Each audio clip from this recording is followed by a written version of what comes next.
No bounce. I'm Jeff Stein with today's Iowa Politics Report.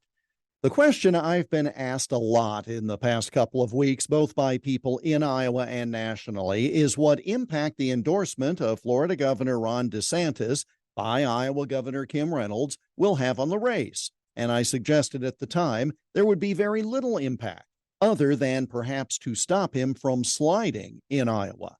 Now, a new Iowa State University poll called the Iowa State Poll has data. The poll showed that 70% of likely Iowa caucus goers approve of the job Reynolds herself is doing, but 63% said her endorsement made no difference in deciding who to support in the January 15th caucus. In fact, nearly a quarter, 22%, said the Reynolds endorsement made them less likely to support DeSantis.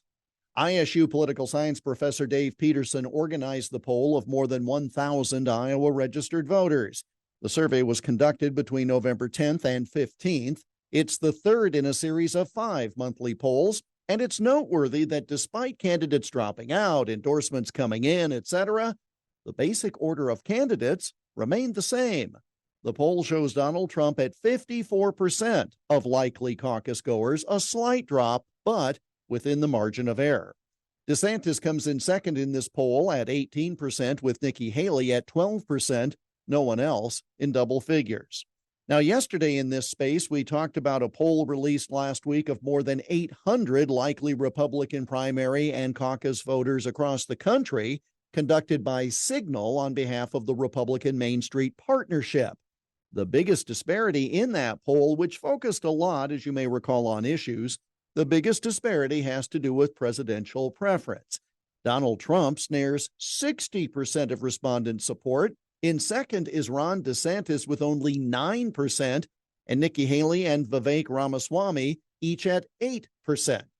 By the way, in that poll, all the candidates were viewed positively by voters, well, except for Chris Christie, who is at minus 24 in the net favorable category. That mirrors results from the Iowa State poll, which showed that nearly a third of respondents would not want Christie to be the nominee, by far the largest negative response given. Still plenty of time, of course, before January 15, 2024, but quite a pattern has been developing and is now beginning to crystallize. And that's the Iowa Politics Report for Tuesday, November 21 on Twitter, Instagram, Getter, Threads, and Truth Social at Iowa Politics. I'm Jeff Stein on News Talk 1540 KXEL.